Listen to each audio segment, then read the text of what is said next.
પાવન પ્રસંગ.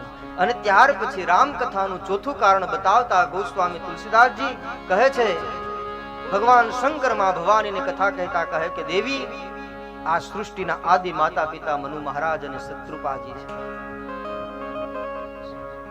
ભગવાનની ઈચ્છાથી આ સૃષ્ટિનું નિર્માણ થાય છે.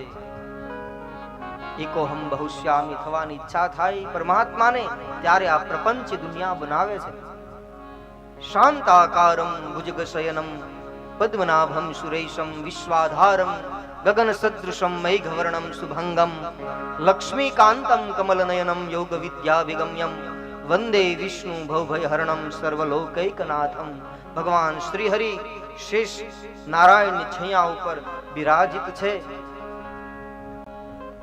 પોતાની નાભીમાંથી કમળ પ્રગટ થયું, કમળમાંથી બ્રહ્માજી પ્રગટ થયા. બ્રહ્માજીએ તપ કર્યું, સૃષ્ટિ નિર્માણનો આદેશ થયો. બ્રહ્માજીના જમણા ભાગમાંથી મનુ મહારાજ, ડાબા ભાગમાંથી શત્રુપાજી એ પ્રગટ થયા છે. આ સૃષ્ટિના પ્રથમ પુરુષ અને પ્રથમ સ્ત્રી આપણા સૌના આદિ માતા પિતા મનુ મહારાજ અને શત્રુપાજી છે.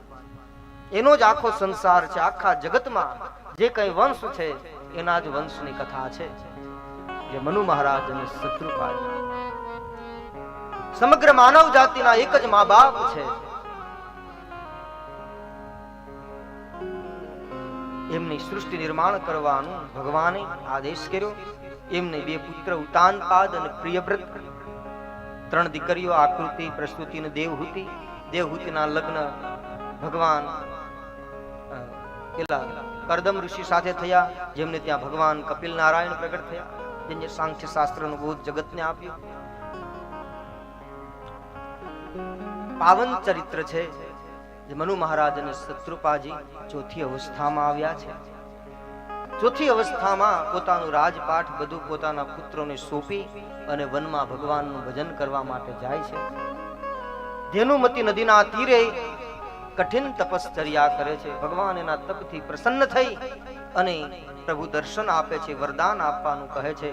અને વરદાન આપે છે મનુ મહારાજ ને જ્યારે માંગે કે તમારા જેવો પુત્ર મારે ત્યાં અવતાર લે.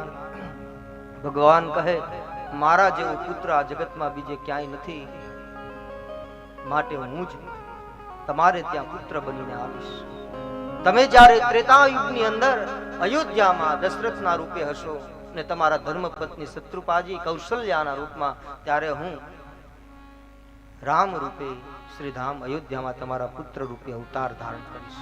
આ એક વરદાન નિમિત્ત બન્યું છે રામ જન્મ માટે. રામાયણમાં 5 કારણો બતાવ્યા રામ જન્મના. એમાં આના 4 કારણોમાં શ્રાપ છે, એક કારણ જ વરદાન નિમિત્ત બન્યું છે. એમાં વરદાન નિમિત્ત કારણ મનુ મહારાજ અને શત્રુપાજી.